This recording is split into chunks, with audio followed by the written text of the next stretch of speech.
Hey folks, what's going on? Coach Gav here from Kildare Strength and Fitness, coming to you with Coach Gav Live, episode number 16. Okay, shit, is it 16? Yeah, hope it is. Probably should have double checked that first. Anyways, I want to talk to you today about what you can do when you know you have a tricky time coming up ahead. In particular, this is referring to, say, events, outings, situations where nutritionally things might get a little kind of outside of our plan. So this goes back to when we spoke about kind of that wiggle room window, and that this is why having wiggle room in your plans is vitally important, because then you can go and enjoy all these events or these things and not be beating yourself up the whole time. So here we have the present, okay, and here we have the social event that you may consider to be quite tricky. The gap in between it is our gap to be proactive, okay? And that's the main word here, is that we're proactive. So if this is today and we know in a week, 2 weeks, a day, 2 months, whatever it is, if we know an event of any sort is coming up and we're like, nutritionally, this probably isn't going to go too well, we can make those adjustments now so that we can go enjoy those days and then not and primarily for this reason alone, we don't go beat ourselves up and like, oh shit, I had too much this, I had too much that, as opposed to coming back, kind of getting things back on balance. It'll work easier on the board here. So the adjustment period usually works out quite well for this reason, is that so in the gaps, the main thing we should be looking to do would be, say, to decrease our carb intake over the we've just called the gap, and the gap could be a couple of days, couple of weeks, all right. And then you want to still maintain your protein and your good fats, okay. So the adjustment here is to decrease your carb intake, that being my handwriting's awful, I know it in advance, I'm going to apologize for it. So that's your sugars, your heavily processed foods, and breads and pastas. Okay. Now, notice here, all right, and I really want you to get your head around this for a second. It's decrease. It's not eliminate. It's decrease, okay? Maybe cut it in half. Maybe cut it by 2/3, okay? Decrease your intake of those foods, because most likely at these events, the social events here that we're trying to allow for, the events are, say, we're going to have a couple of drinks. That's a carby, starchy thing. We're going to have maybe some cake, some very rich foods, deep fried foods, whatever it may be. All kind of foods that would really kind of take away, or not take away, they will be slotted under like our carb intake. So that's kind of what you're looking to do, is to, in this gap here, say, right, I'm going to be smarter and I'm going to save up my calories for carbs, or whatever way you want to look at it. I'm going to save them up and use them on this one day. So and that's really probably the handiest way of looking at it. It's saving your money or your budget now in the lead up to it, and then being able to use it then. All right. Obviously you would maybe increase your green veg intake, and then your water and your fluid as well. On the day itself, or in like the 48 hours leading up to it, I would really increase green veg intake, increase your waters, maintain and increase your proteins and your good fats. Really just dial it in a little bit. Still have some of them. And then on the flip side, so when you come that window after the event, I would still taper it back in. I wouldn't just go nuts. Don't be going, the whole thing here is that we can do this guilt-free. And not just be beating the snot out of ourselves saying, oh, I had too much, I'm going to do this, I'm going to do that. Like, we all enjoy social events. We all enjoy times that I was at the cinema the weekend with my daughter, and I thoroughly enjoyed my popcorn and my ice cream and that, and I didn't go beat myself up. And you're like, hold on, Gav. You've just said in previous videos you're trying to drop your body fat percentage down from 26. You've said you're carrying a bit too much weight and you really want to change that. But then we see you in the cinema having popcorn and ice cream? Come on, man.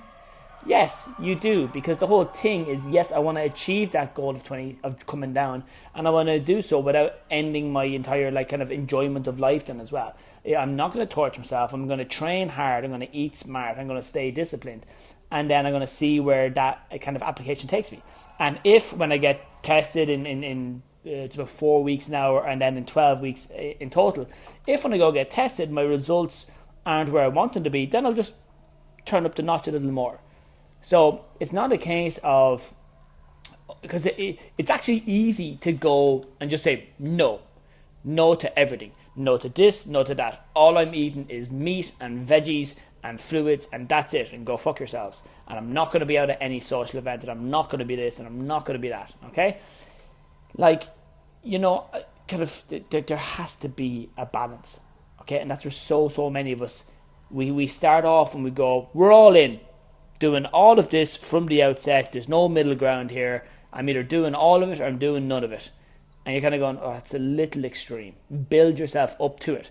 And even with kind of so we'll talk about what to do after the event. So after your social event, you still want to keep your greens, your proteins, your fats, and your fluids. Okay, so greens, proteins, fats, and fluids, you want to still keep them high after, just to kind of ease back off. So it's like this, where you're gonna peak up to the event will happen, and then you'll slowly bring it back in then as well. And this could be over a 7-day window, a 14-day window. So 21 is probably a little far out to be thinking that far in advance, unless you're like, I'm going on a weekend away, or I'm going for a week or whatever, something like that, and you're really gonna go hammer it. But if you're gone for a week, if you're gone for 10 days, 2 weeks, you still should be able to stick to your plan when you're away. Like, I mean, no matter where you are, you can still eat a smart breakfast, you can still eat a smart lunch and a dinner, and have like a handful extra of your chips, or a couple of extra drinks, or whatever your kind of your vice is really. In terms of my own progress, literally I've only done 2 things since I got pinched by Coach Kev up in Compound Fitness. I've cut my coffee down to 1 a day, and I've stuck to it. Veg is still floating between 250, 500 a day, still stuck to it. And that's literally it. 1 coffee a day. I've had my coffee for the day. Okay, that's her done. No more coffee for the day. Do I have caffeine later today? Yeah, sometimes I might do. I've a couple of cans of Monster here then as well.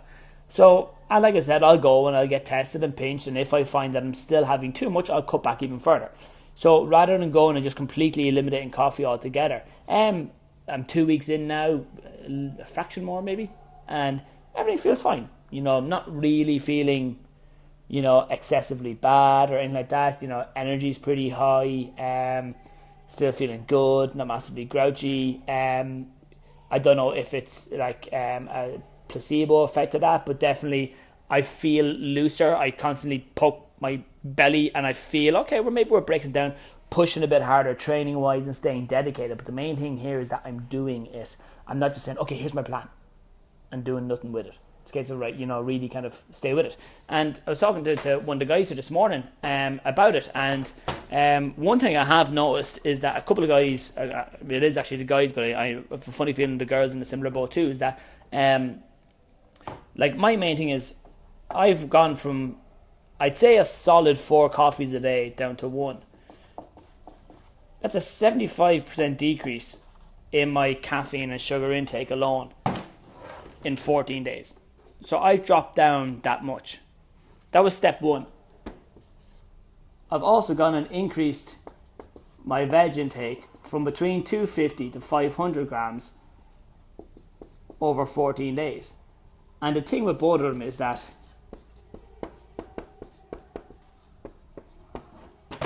so these are my 2 main steps. I've decreased one element and I've increased another, okay? So coffee intake's gone down, vegetable intake's gone up, okay? And I've maintained my protein. My protein's been pretty good. But there's consistency here. And when you live with consistency, this here doesn't actually really need to be so extreme, because you're already on track, you're already on top of things, and, doing things our way, the KSF way, you have that freedom then as well. You know, we're playing the long game here. Kind of, we may not be massively successful in the short term, but you can bet your ass when it comes down to it, in the long run, we are ultimately successful. And that's it. And you know, a lot of our girls here now are kind of passing their first year here and that kind of stuff. And just smoking it. Absolutely smoking it. Like we're talking 15, 20 kilos lighter. Also, you know, deadlifting 100 kilos, bench pressing 60 kilos, you know, turning up every fucking morning, no matter what. And these are all people with kids, with full-time jobs, with shift work, with crazy hours. Now, don't get me wrong. Look, I know every gym around, or most gyms around, have people like that. But we underestimate far too often how all those things are vitally important. The consistency of doing things, the consistency of turning up in your life every day. There's so many of us, and we literally just sit, and life's going to keep going. If you go with life, even if you're having like a super fucking shit time, just keep going with it, and eventually you start to build up momentum here. And that's coming from first-hand experience.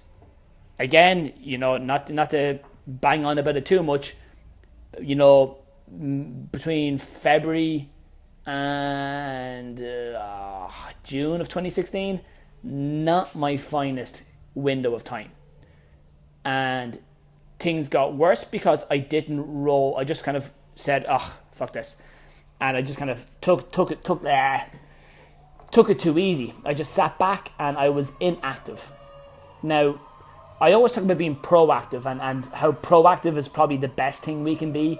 Reactive being second best. Inactivity is going to kill you. Inactivity in terms of physically, inactivity in terms of mentally, emotionally. You know, when you're inactive in any area of your life, you literally stop. But everything else is going to keep going. And then you start to lose momentum.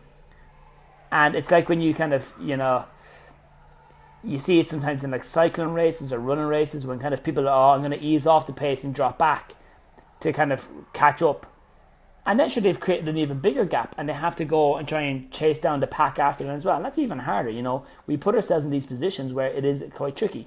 So, to wrap up here, when you know you have a social event coming up of any description, and you know what, even like let's say you have an unplanned social event. I'm going to do this real quick. If you have an unplanned social event, all you do then is you counterbalance it afterwards. So let's say all of a sudden, a wild night out pops up, bang. So the social event happens here, then, and this is the timeline after. Be handy if I put it on camera, wouldn't it, folks? If the social event happens and then your timeline goes after it, then this is your gap of being proactive and adjusting it after. So you still implement the same steps. You know, decreasing your carb intake, increasing your proteins, your greens, your fluids, and how active you are then as well. And then kind of balance it. So either the social event, you know it's going to happen and you can lead up to it, or it happens and then you can recover or you can balance off afterwards. Pretty much it. Episode 16 in the books. Take care, guys. God bless. I will talk to you soon. Oh, actually, sorry. Season 2 of our Biggest Loser program kicking off in September. There will be a sign-up page and more details coming up later this afternoon, probably this evening. And if you book your place before the August bank holiday, which is 20 days away, 3 weeks away, you'll save €150 on our spot. So we're going to open up 20 spots again for this time around. It'll be 12 weeks. It'll go from September through October and November, wrap it up just before December, and then we might kick one off in January as it goes again. Like I said, full details and all those good things will be up later on. Take it easy. God bless and bye.